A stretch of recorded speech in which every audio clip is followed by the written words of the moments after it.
గౌతమ్ ఆరాధ్య పెళ్లిలోకి వచ్చి తిని పేరు ఆరాధ్య కాదు మళ్ళీ నా భార్య అని చెప్పేసి అయితే అంటూ ఉంటాడు. ఆ మాటలు వినగానే అక్కడ ఉన్న వాళ్ళందరూ అయితే ఒక్కసారిగా షాక్ అయిపోతూ గౌతమ్ వైపు చూస్తూ ఉండిపోతారు. ఇంతలో అక్కడ ఉన్న మాలిని కూడా అవును తిని పేరు ఆరాధ్య కాదు మళ్ళీ అని చెప్పేసి అయితే అంటూ ఉంటుంది.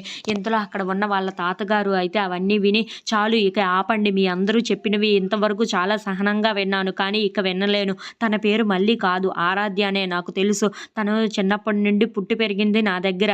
ఇప్పుడు మీరు మళ్ళీ అని చెప్పి ఎలా తీసుకువెళ్ళిపోగలరు? అయినా ఆరాధ్య నన్ను ఎప్పుడు మోసం చేసి ఎప్పుడూ మాట్లాడలేదు. అలాంటిది నువ్వు తన భార్య అంటే నేను ఎలా ఊరుకోగలను చెప్పు? మర్యాదగా ఇక్కడి నుండి వెళ్ళిపో, లేదంటే ఏం చేస్తానో నాకే తెలియదు అని చెప్పేసి అయితే అంటూ ఉంటాడు.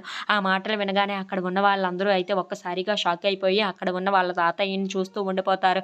ఇంతలో అక్కడ ఉన్న వాళ్ళ తాతయ్య మాత్రం మర్యాదగా మీరు ఇక్కడి నుండి వెళ్ళిపోండి, లేదంటే పోలీసులను పిలవాల్సి వస్తుంది అని చెప్పేసి అయితే గట్టిగా తిడుతూ ఉంటాడు. ఇంతలో అక్కడ ఉన్న గౌతమ్ అయితే మీరు తర్వాత పోలీసులు పిలుద్దురు కానీ ముందు నాకు న్యాయం జరపండి.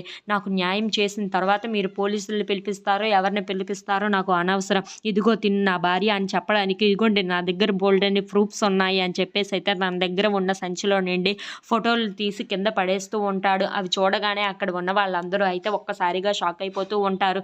ఏంటి ప్రూఫ్స్ అని చెప్పేసి అయితే అంటూ కిందకి చూస్తూ ఉంటారు. అక్కడ ఉన్న గౌతమ్ మళ్ళీ వాళ్ళ పెళ్లి ఫోటోలు చూసి ఒక్కసారిగా షాక్ అయిపోతూ ఉంటారు. ఏంటి నిజంగానే మా ఆరాధ్య లాగానే ఉందే అని చెప్పేసి అయితే అనుకుంటూ ఉంటారు. ఇంతలో అక్కడ ఉన్న ఆరాధ్య కూడా తన పెళ్లి ఫోటోని చూసి ఒక్కసారిగా షాక్ అయిపోతూ ఉంటుంది. ఇంతలో అక్కడ ఉన్న భానుమతి మాత్రం ఇప్పుడు ఈ నిజం చెప్పండి అని చెప్పేసి అయితే అంటూ ఉంటుంది. If you like this video please like, share and subscribe friends.